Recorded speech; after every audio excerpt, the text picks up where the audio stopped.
She tried to interrupt, but I held up my hand. Whether you had sex with him, before you served me or not, you still cheated on our marriage. You spent time with him, lied to me about where you were, spent enough time to develop strong enough feelings, and you decided to leave me for him. You destroyed our family. He destroyed our family. You left me to struggle financially and get 4 days a month with the girls while you got most of their time and financial improvement. That's the way it was, Sam. Are the girls ready yet? I asked brusquely as I stood at her door, a door that once symbolized our shared life, now a threshold for visitation weekends with my 13 and 12-year-old daughters. Hi, Sam. How are you? Pauline responded, her tone tinged with genuine concern. I only have 2 days off a month. Please ensure they're ready on time, I retorted sharply, brushing off her inquiry. I'm doing my best, Sam, but you know how it is with them. Can you spare a few extra minutes? And how about you, are you okay? She inquired. I'll wait in the car, I snapped, pivoting on my heel and striding back to my car. Sam, I heard myself say, walking away without looking back. It was a conversation we repeated often, her attempting to ease her guilt, and me steadfastly disregarding her efforts. It took another 5 minutes before Karen, 13, and Wendy, 12, emerged from the house with a small bag of belongings for the weekend visit. They hopped into the car with apologetic smiles and a chorus of "Sorry, Daddy," and suddenly, my anger dissolved. Pauline's words rang true, corralling girls their age was akin to herding cats, and I couldn't stay upset with them for long.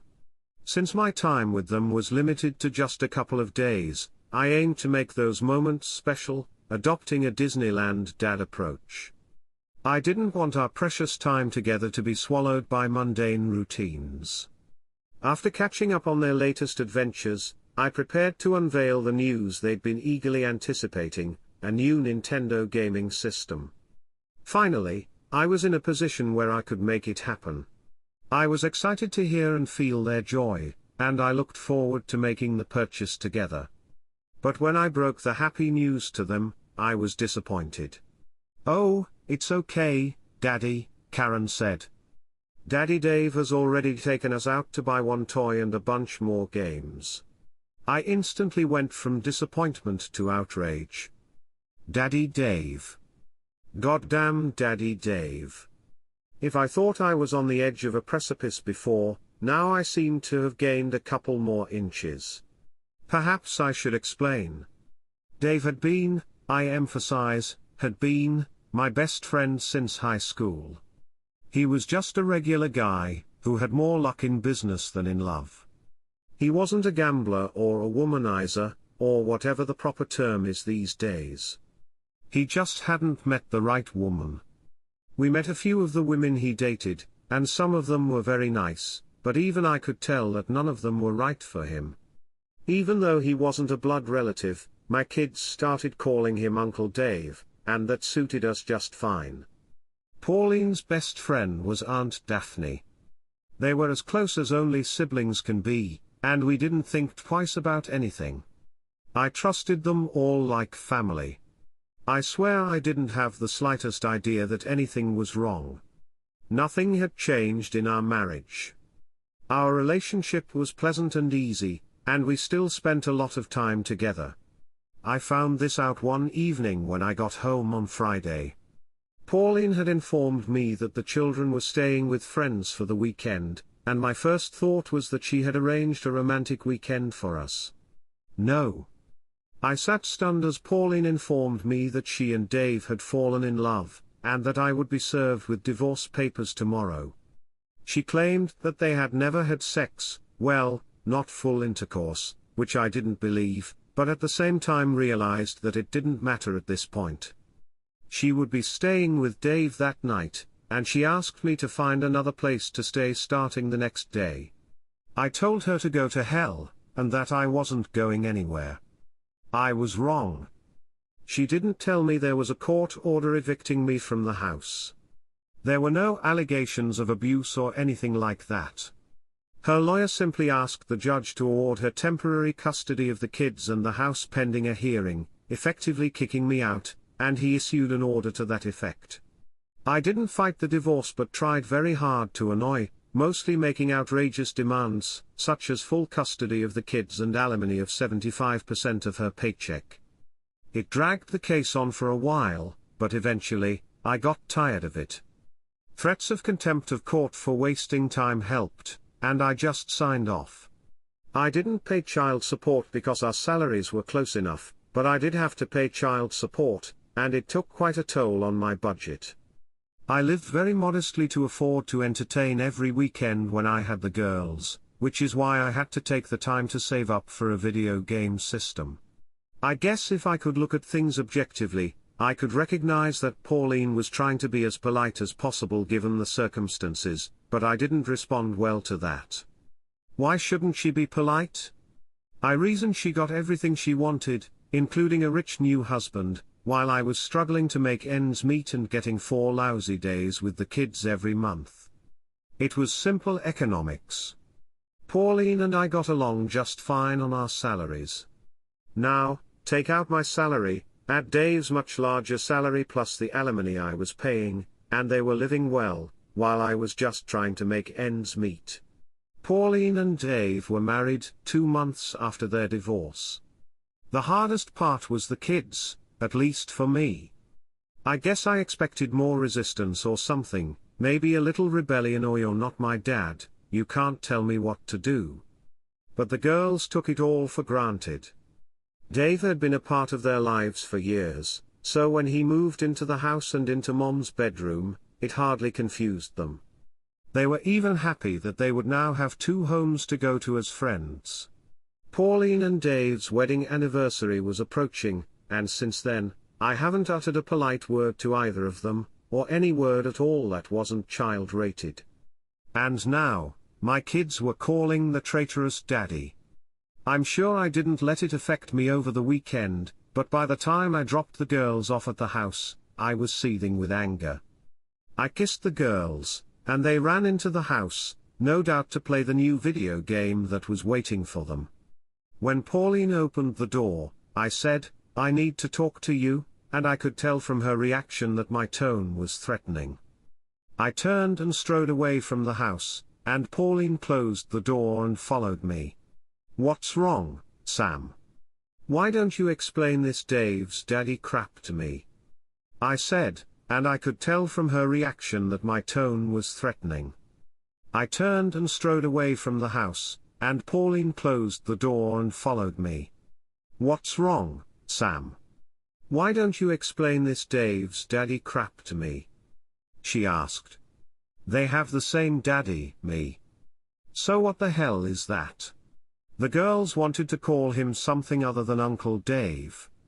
Since we were married, it was awkward for them to call him uncle when we went out as a family. We thought about trying just Dave, but that seemed weird too. So we brainstormed together and settled on Daddy Dave. And who suggested it? Well, I guess that's me, but the girls thought it was great and agreed right away. I mentioned that you might have some problems, but they were sure you could handle it. Please don't turn this into something more than it needs to be, Sam. It's not for you to judge how it should be, okay? You're not supposed to hear them call another woman mommy, especially from that woman who came and stole your family. He didn't. What about the video games? You knew damn well I wanted to buy them for them, but goddamn Dave went and bought them. What the hell? We just thought they'd waited long enough, and we weren't sure when you could do it. We just wanted the girls to have games. Yeah, and show me in the process, Sam. No, oh sure, let's show you how great Daddy Dave is and what a loser your real daddy is, ha. Sure, I left him and married a rich guy, and now we have all this money while your loser daddy tries to make ends meet every month. But we can just scrape together some petty cash to buy you anything you want. Nothing like that? I think that's exactly right, God, you goddamn. I turned and walked back to the car and sped away from the house without looking back. I was so angry, I was worried about what I might do, and a life sentence for destroying Daddy Goddamn Dave was not on my bucket list. And so it went on for the next few years. If Pauline and Dave were expecting a thaw in our relationship, that my anger would soften, they were in for a disappointment. They repeatedly tried to talk to me, mostly about my life and how they wished I would get over my anger, but I ignored anything that didn't involve my girls. I haven't had any relationships with women since I got married, and there were various reasons for that. First of all, I had very little spare money. I had gotten a couple of promotions, but not enough to make a difference.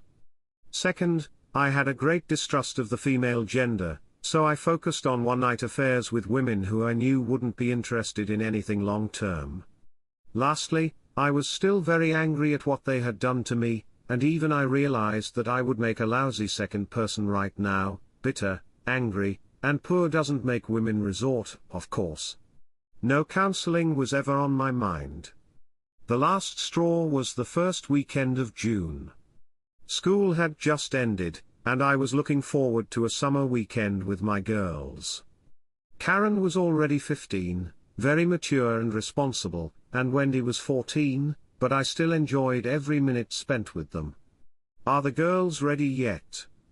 I asked as Pauline opened the door, repeating the same exchange we'd had for years.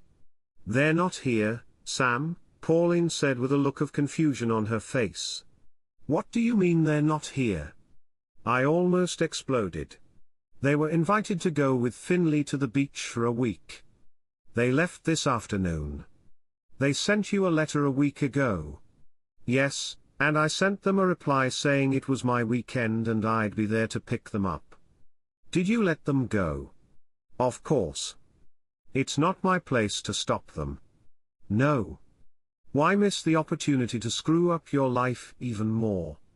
Now, you just tell them I'll be here to talk to them when they get back," I said, walking away again. That whole week went by like a blur. I was so angry, hurt, frustrated, and experiencing just about every negative emotion you can think of. I still only spent 4 days a month with them, although sometimes we would take a day for special occasions, and I didn't want to give up any of it. If only I had known. I returned to the house the following Friday night, this time to talk to them about going out of town for the weekend. Against my wishes, since the divorce, I had only stopped by the house a few times, always at the girls' request. That's what I did now, not wanting to have this conversation outside. I stepped through the door into the living room. Pauline and Dave were standing in the kitchen, watching me walk into the living room. Later, I wondered if they knew what was waiting for me. The girls were waiting for me, and I struggled to keep my composure as I sat down across from them. "Mom said you wanted to talk to us about going on a trip with Finley this week." "We sent you a letter letting you know we were going to go," Karen began, "and I emailed back that this is my weekend, and I expect you to be here and spend it with me, Dad. I meant to say we're going to." I didn't ask permission, I practically screamed. "You're not even 16 years old. What makes you think you can make decisions like that without your parents' approval?" "I got my parents' permission, Dad. Mom knows Finley and said we can go if I coordinate it with you," Karen responded. "And you thought a letter telling me you were coming would be considered that I had it all sorted out? Come on, Dad, I'm 15 years old now. We're not little kids anymore. We're growing up, and we want to do things with our friends. I thought you'd understand that. I hardly ever see you anyway. Are you telling me you'd rather do these things than spend time with me, Dad?" She continued. "I mean, we're getting older, and we want to be able to spend time with our friends, and I can't tell them to plan their lives around my dad's custody schedule. Heck, we have something going on almost every weekend, pool parties, trips to the beach, you name it. We hardly ever stay home on the weekends anymore." It became clear to me that my daughters were trying to tell me that they would rather spend time with their friends than with me, but trying to do so without saying the actual words. It was like a knife in my soul, and I had to accept that this part of my life was over. I suddenly stopped being angry, and I was overcome with sadness that I had lost my girls. I didn't want the girls to know that they were killing me, so I tried to accept it. Okay, so what, you want to just give up visiting on weekends? I asked.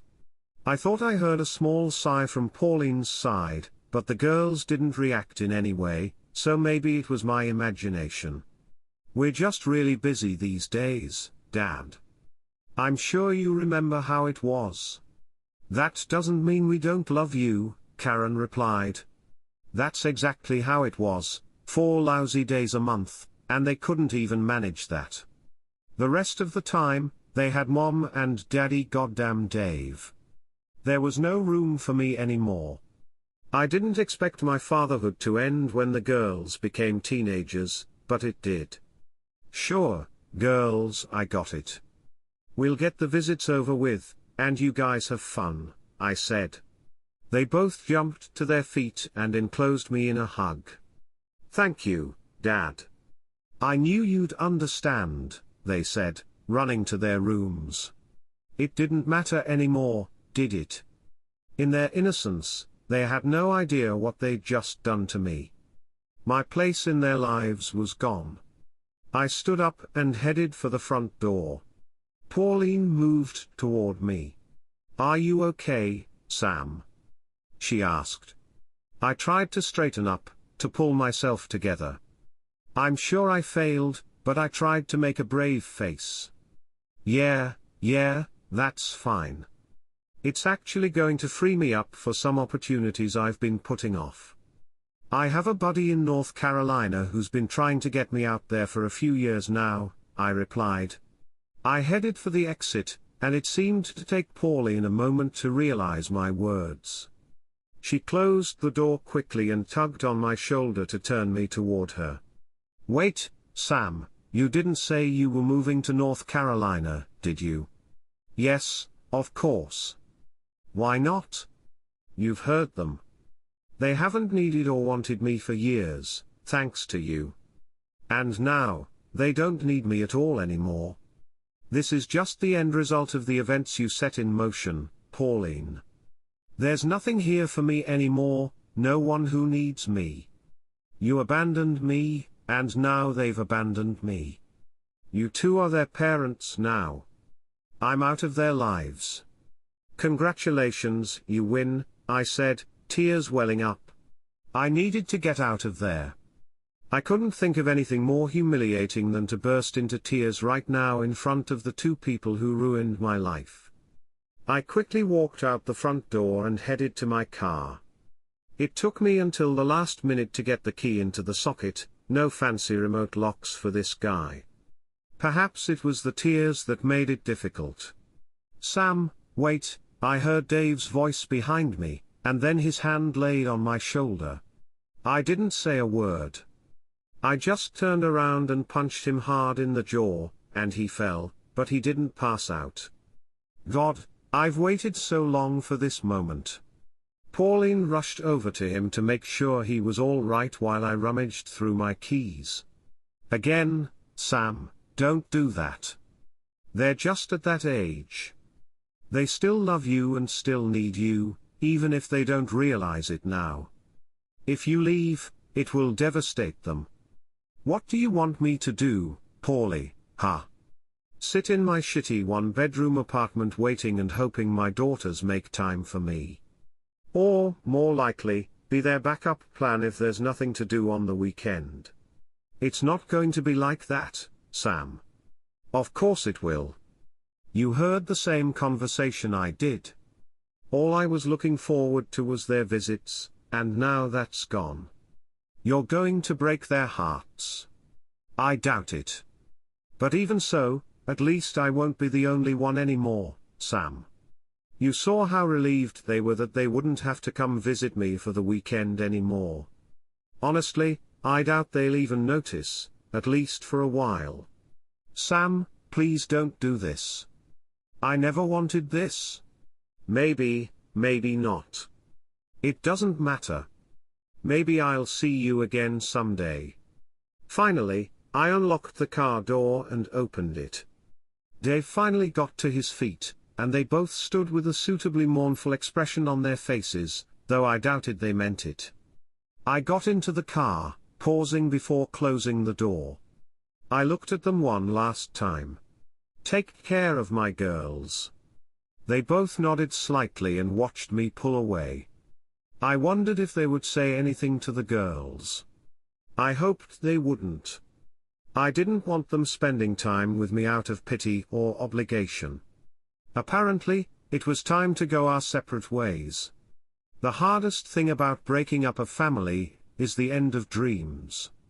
Pauline and I were always talking about how we would grow old together and how the children and grandchildren would come to visit and have holidays, and anything else we could think of. The end of my marriage ended many of those dreams, at least for me, but I still looked forward to graduation parties, weddings, and grandchildren, and I figured that was all gone now, too. Maybe someday I would be reunited with the girls, but I couldn't shake the feeling that this was the end. I called my buddy Tim, and he said he had a job ready for me. The money would be a little more, although I was still going to pay child support. Like I said, they didn't need it, but this was the last contact I would have with the girls, and I wanted to be able to say that I had fulfilled my obligations. Just because I didn't want to feel the pain of living so close and yet so far away didn't mean I didn't love them or want to contribute to their lives. I wasn't being entirely truthful when I said that Tim had been trying to get me out to North Carolina for years. In fact, he just said that he'd always have a job for me if I needed one, and it was time for me to take it. There was a clause in my apartment lease that allowed me to terminate it with 30 days' notice if I moved jobs or changed residences, so I had Tim fax them the necessary letter. I had already paid the last month's rent and just asked them to leave a deposit in lieu of my cleaning. I packed everything I wanted into my car, which unfortunately I hadn't even put gas in, and hit the road. I tried very hard to drive, wanting to be there as soon as possible, mostly because as I sat alone in the car, the pain of my girl's rejection occupied all my thoughts. It was raining when I arrived in Durham, and it seemed like some kind of omen. Tim had a home services business, and a place was already set up for me. I mostly did home repairs and handyman work, but I also did some pest control work. Tim suggested that I get training so I could also do some electrical and plumbing work, and I told him I would consider it. Tim never got married, instead, he had an endless string of girlfriends. I don't think any of them thought Tim was a long-term guy, but they enjoyed his money and party lifestyle until something better came along, and that seemed to suit Tim just fine. I loved the job and was very busy during the day, but the nights were hard, and I started drinking more than ever, and certainly more than I should have. Most mornings, I would wake up somewhere in my apartment wearing the clothes I had put on the day before and smelling like the odor of a distillery. It was all I could do to forget. By the time I had showered and put on clean clothes, I usually felt much better, so honestly, I didn't see any reason to change what I was doing in the short term. It helped with my pain and had no other effects. I suppose my liver was having a hard time a few weeks after I arrived. Tim threw his annual 4th of July party. Tim had a nice house with a big backyard which suited his partying habits just fine. He bought a bunch of fireworks from a stall nearby, which we set off as darkness fell. We drank, danced, swam, and even played a little volleyball during the day and evening. As it usually happened when I was alone with my thoughts, I felt sad and depressed. It had been almost a month, and I hadn't heard from them. As I soon found out, Tim's parties were held once a month and usually coincided with some kind of holiday. As everyone knows, there are no good holidays in August, but Tim didn't like that, so he invented a party he called August Day. It was held on the second Saturday of the month and was nothing more than an excuse for a party. My drinking didn't improve, or maybe you could say I got really good at it, and I ended up getting pretty pissed off again. Melanie, or whatever her name was, wasn't there this time, which was disappointing. Don't think I had any special feelings for her because I didn't. I was just hoping for a repeat of last month, and she was a known personality. Apparently, I'm a decent enough guy that I still managed to find a partner for the night. I'm pretty sure I passed out after we were done, and like Melanie, she was gone when I came to in the morning. Tim fed me breakfast, and then I went home to wallow in my misery and loneliness. This continued for the next few months, but as I drank more and more, which I in no way expected, my ability to remember my partner's names and more declined. The Labor Day woman was blonde. I remember her being pretty boring. On Halloween, the woman was in costume, so even if I hadn't been drunk, I probably wouldn't have been able to tell you much. Also, it was a masquerade party, so even the people in costumes who don't normally cover their faces were wearing masks. She was wearing a Wonder Woman costume. I'm pretty sure she was a brunette. Tim, being a veteran, used Veterans Day as an excuse for a party in November. It was only a couple of weeks after his Halloween celebration, but no one seemed to mind. Thanksgiving was approaching, my first day without girls, and I was getting pretty tipsy. I finally heard from my girls. It was for Thanksgiving, but it wasn't what I was hoping for. I was hoping that they would realize that I had no plans for Thanksgiving, and then they would realize, or I would tell them, that I had moved completely out of state. You see, in the past, we've split Thanksgiving in half. One of us would get the morning, early afternoon, and then we'd switch to late afternoon, evening, and so on every year. This year, I was supposed to be the last one. Karen didn't call the week before the holiday to confirm plans or if Pauline had informed them of my move, to apologize for ignoring me for so long, or anything else. But no, it was for Karen to let me know that they had been invited to go shopping with Finley and whether I would mind if we skipped our Thanksgiving visit this year. It had been 5 months, and they still thought I lived across town and was just waiting for them to have free time. I didn't say anything about moving and just told them to have a good time. Thanksgiving was lonely. I sat in my hotel room and drank.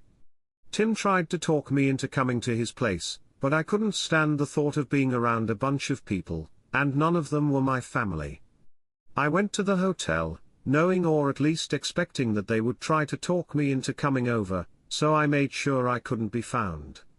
When I woke up the next morning and turned on my phone, there were several texts, missed calls, and voicemails. Most of them were from Tim, who, as I expected, was trying to make one last attempt to talk me into joining him and his merry band for the holiday.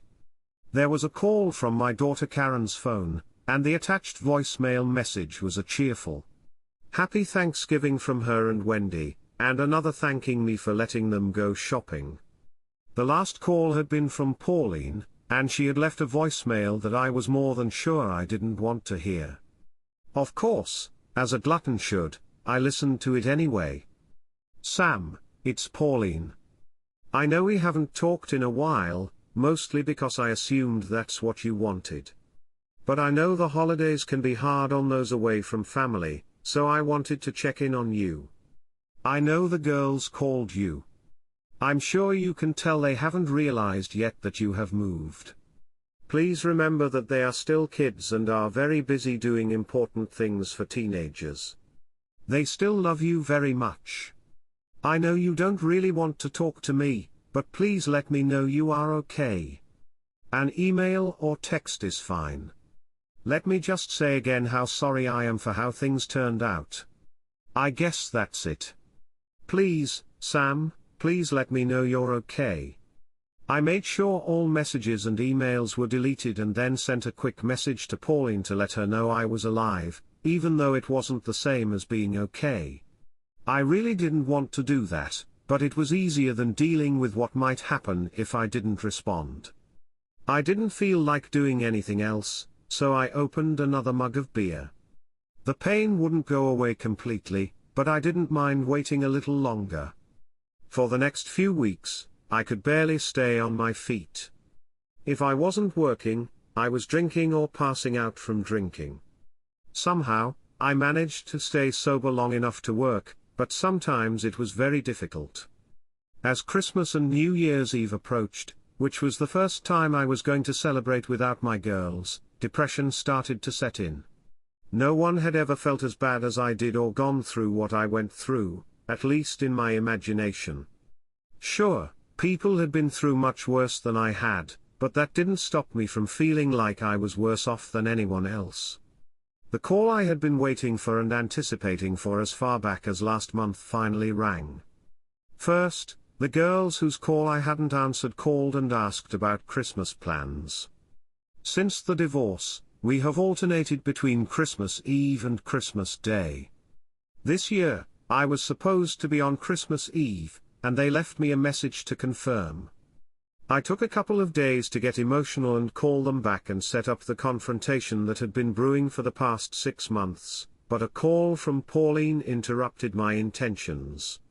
Sure enough, she had left a voicemail and was clearly annoyed. "Sam, it's Pauline. I hope you just didn't get the girl's message rather than choosing to ignore it. I finally told them you moved out. As I predicted, they're pretty hurt. They always assumed they could see you whenever they wanted, and finding out that was no longer the case was very hard on them. I hope you are proud of yourself for hurting your girls. I hate to say this, Sam, but I don't trust you with them right now. I know you would never hurt them physically, but you seem intent on doing it emotionally to punish them for what I did. I was going to suggest that they fly to you, but I'm no longer comfortable with that idea. Please, Sam, think about what you're doing to them. Don't ruin your relationship with them because you're mad at me. They are just teenagers, and they think like teenagers. Please feel free to call me anytime if you want to talk about this or anything else.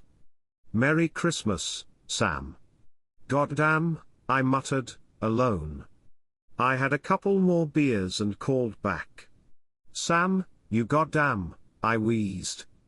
Who the hell do you think you are? You can't threaten me about not seeing my kids when I can't see them anymore. Sam, are you drunk?" "Let's see, yeah, pretty much myself." "You shouldn't drink so much, Sam. It's bad for you. Not good for me. It's no good for me. What's it to you, huh? You've already taken everything I've lived for from me. What the hell do you care what I do to myself? Do I care about you, Sam? Yeah, I realized how much you cared by the way you cheated on me and left me for Daddy goddamn Dave.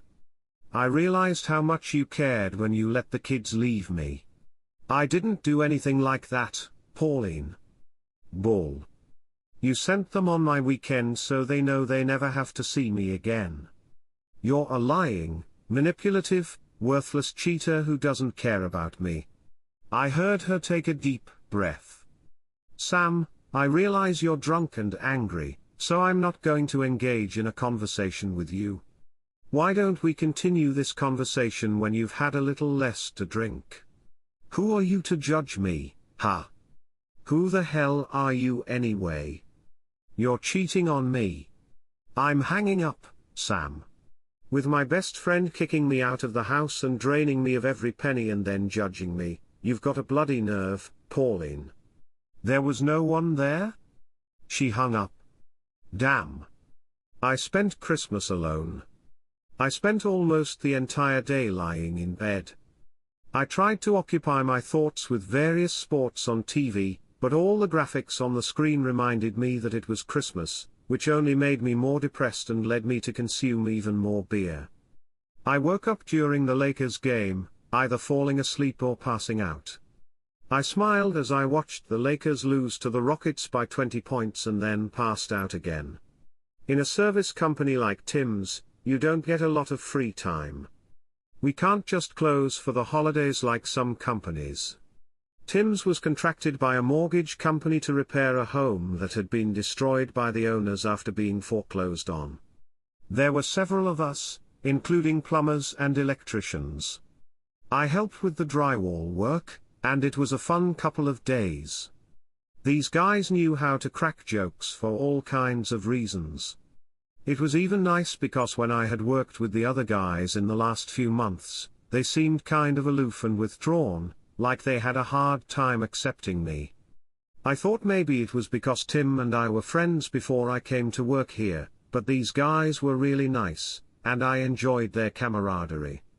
About mid-morning, I saw Tim's truck pull up to the house. He got out of the driver's seat, and another guy I recognized but couldn't name got out of the passenger seat. They entered the house together, greeted the crew as they entered, and then headed toward me. "Hey, Sam, can I talk to you for a minute?" "Sure, Tim. I can always make time for the guy who signs my checks." It was meant to make the boys laugh, and it succeeded. Tim, however, smiled faintly. "Let's go outside for a minute," Tim said, turning and heading for the exit. I obviously intended to follow him. Once we were outside, the other guy stepped aside, obviously to give us some privacy. "What's up, Sam?" he asked. "As good as could be expected, I guess," I replied, wondering where this was going. Okay, have you had anything to drink?" "Only every night for the last 6 months," I laughed. Tim only smiled weakly and chuckled softly, but there was nothing funny about it. "Yes, I know. I mean today," he said, and his face suddenly became very serious. "What? No, Tim, of course not."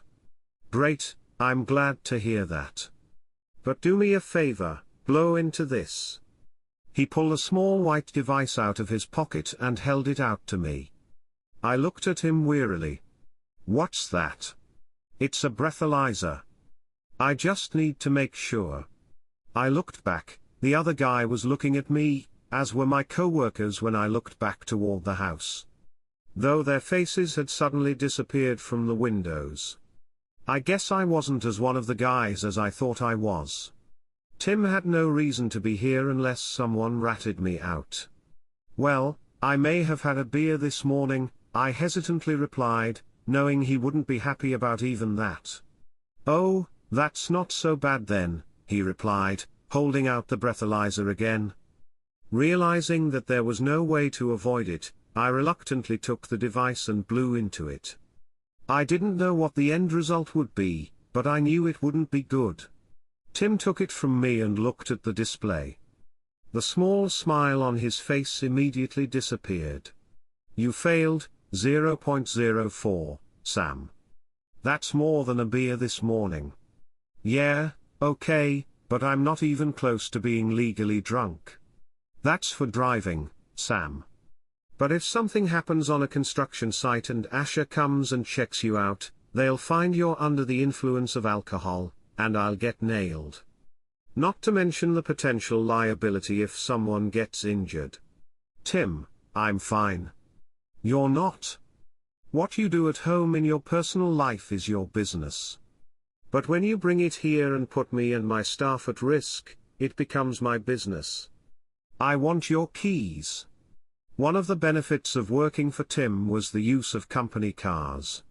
We took them home every night, so we could go straight to the job site and have everything we needed with us. I handed over the keys. "You're done for the day. Here's what's going to happen, Oscar is going to take you home and then come back here to take your place on the team tomorrow.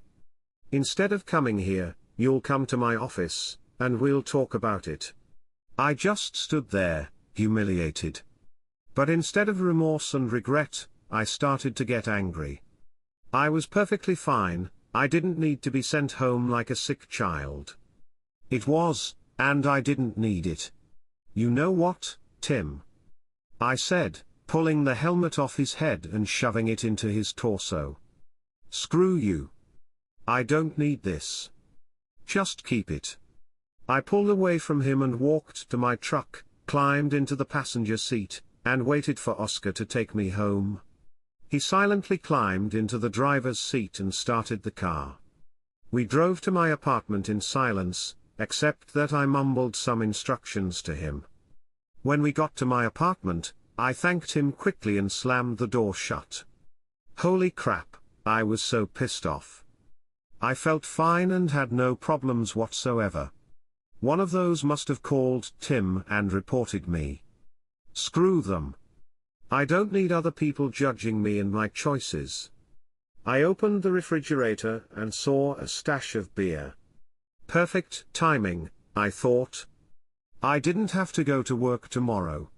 I woke up in a very bright room that I immediately recognized as a hospital room. I didn't know how I got there, but I was there. I felt bad enough to believe that a hospital wasn't the worst choice. I assumed my awakening caused some sort of change in my vitals because a couple of minutes later, a nurse entered the room. "Good, you're awake. What's wrong?" I asked. "The doctor will be here to talk to you in a few minutes," she said. She checked a few vitals as well as the flow in my fore and then left, presumably to let the doctor know I was awake. I looked around the room. The walls were plain white, and a dry erase board said my nurse's name was Brenda, the doctor's name was Anderson. I assumed he would be rich and handsome. Imagine my surprise when a few minutes later, a very attractive female doctor came into my room and reviewed what I realized was my chart. She was clearly Hispanic and looked to be in her early 30s. "Good afternoon, Mr. Beckman. It's good to see you awake. How are you feeling?" I did not answer at once. I was in a state of almost total unconsciousness, trying to figure out how the beautiful woman in front of me and the name Anderson were connected. "Mr. Beckman, sorry, but by my prejudices and last name Anderson, I was expecting to see an old white guy, so I was a little taken aback to see a young, pretty woman." "Thank you. If it helps, my husband is a white guy, though he's not old yet, hence the name." "So, how are you feeling?" "Really tired and just kind of unimportant, I guess." "What's wrong with me?" "Based on your test results, I would say that you have consumed a very large amount of alcohol over a long period of time. You have alcohol poisoning as well as severe dehydration. If your friend hadn't called an ambulance, you probably wouldn't have survived." "A friend?" The doctor took a quick look through her papers. "The ambulance was called by Tim Banks." "Ah, sure. Mr. Banks asked me to notify him when you're awake, but he needs your permission to do so. Is that okay with you?" I wanted to say no but ended up nodding. "Yeah, it's okay.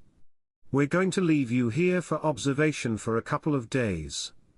As your body detoxifies, there is a possibility of complications that may require immediate intervention. Any questions, Mr. Beckman?"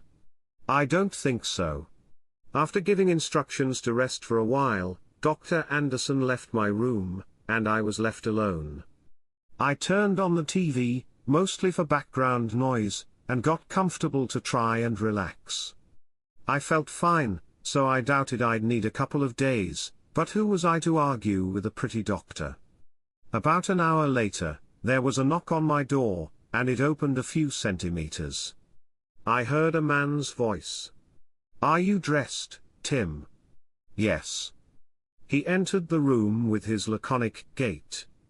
He stopped 5 feet from the bed. "How's it going?" "I'm going to live."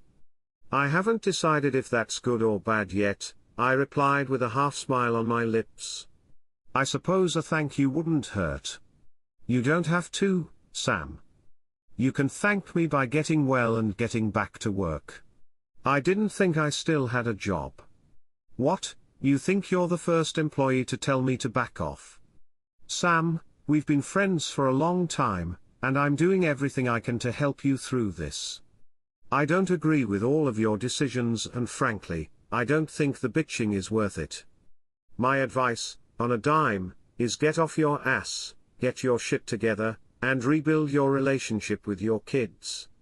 What Pauline did destroyed your marriage and destroyed your family. Don't let her ruin your life. In my mind, I knew he was right. I wasn't hurting anyone but myself, and maybe the girls. If anything, I was giving Pauline exactly what she probably really wanted. It was time to pull myself together. Tim and I chatted for another hour or so before he left. As the evening wore on, I began to feel worse. The doctor told me that it was my body adjusting to the lack of alcohol. I hadn't had a drink in about 24 hours, which hadn't happened in months, and my body rebelled.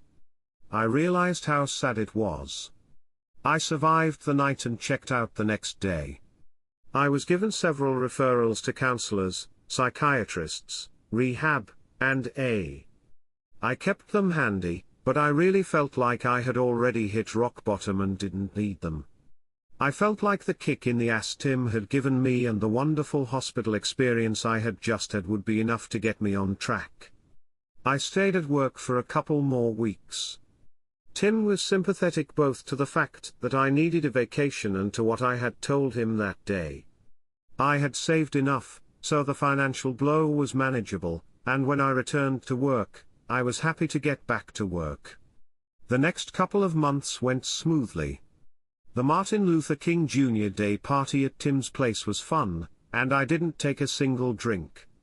Although I didn't consider myself an alcoholic, I had no desire to test that theory. I thought I would return to drinking beer again at some point, but for now, I planned to stick to non-alcoholic beverages. The truth was that the monthly parties were starting to bore me. At first, I thought it was a great way to have a social life, but drunken anonymous fun wasn't my thing. So, I gave up on the Valentine's Day party and went out for a big steak dinner. On the 1st of March, my life changed. It was Saturday, and I was running errands. I was on my way to the grocery store when I saw a wild mane of dark blonde curls suddenly fall heavily to the sidewalk. I looked back, and it appeared that she had tripped over the curb and fallen. She was holding her ankle and writhing in pain. The few people nearby didn't pay much attention. I quickly walked over to her. "Are you okay?" I asked. I knew it was a stupid question, but I had nowhere else to start. She looked up at me, tears already starting to form in her pale blue eyes. I sprained my ankle. We need to get you to the trauma center. I can call an ambulance, but I'd be happy to drive you myself if you don't mind. I don't want to impose. Nonsense, you just made today infinitely more interesting than it needed to be. My name is Sam, by the way. Well, okay, if you really don't mind. It's nice to meet you, Sam. My name's Holly. I helped her to her feet, and as she straightened up, I noticed, "Are you pregnant?" "Oh, yes, about 4 months." "Then let's hurry up, just in case." I picked her up in my arms and carried her to my truck. I put her down briefly to open the door and then dragged her into the passenger seat. It didn't take long since she was very small, but a human body is still awkward to lift. We drove quickly to the emergency room at the local hospital. I went inside and asked for a wheelchair, then I got Holly out of the truck and put her in it. There was no one waiting there, and she went straight to her room. I didn't realize I could join her, and she didn't invite me in, so I stayed in the waiting room for 4 hours. I occupied myself with games and web surfing on my phone. I assumed that at some point she would call her husband, and then I would quietly leave, but everyone who showed up was either a patient or someone else, so I waited and waited. Eventually, the big doors opened, and Holly came out in a wheelchair being pushed by a nurse in light blue overalls. I assumed she was a UNCC fan, but maybe it was just a coincidence. Holly was looking back at the nurse and talking, and I heard the word cab somewhere, but the nurse or orderly or whoever didn't pay much attention to it, probably because she knew I was there waiting. When Holly turned around and saw me, the smile on her face was as bright as a star coming out of the sky. I swear the nurse nudged her toward me, throwing her where to look. I led her outside to my truck and loaded Holly inside. I thanked the nurse, even though she had already turned and walked away. I climbed into the driver's side of the truck. I didn't expect you to still be here. I had planned to wait until your husband came for you, but no one came, so I stayed. I don't have one of those, it's just me and my mom, and she's out of town on business. Did you call her? She'll just be worried and want to get home soon. I'll be fine. Since you've been waiting so long, can I ask you to give me a ride to my car? I looked at her bandaged right ankle and then back at her eyes. Holly, I don't think you can drive with an ankle like that. Oh, Sam, I didn't even think of that, she replied, also looking at her ankle. If you don't mind, let me take you back to my house, and then we'll figure out how to get your car. That's very generous, Sam, but I've already taken up a lot of your time. Yes, but I enjoy it, and it's much more interesting than sitting at home watching TV. I'd be happy to keep helping if you don't mind. Thanks, Sam. She gave me directions to her house, which she shared with her mom. I pulled into the empty driveway and parked, then carried Holly from the truck into the house. I started to move toward the couch, but she stopped me. Sam, I'm sorry, but I need the restroom.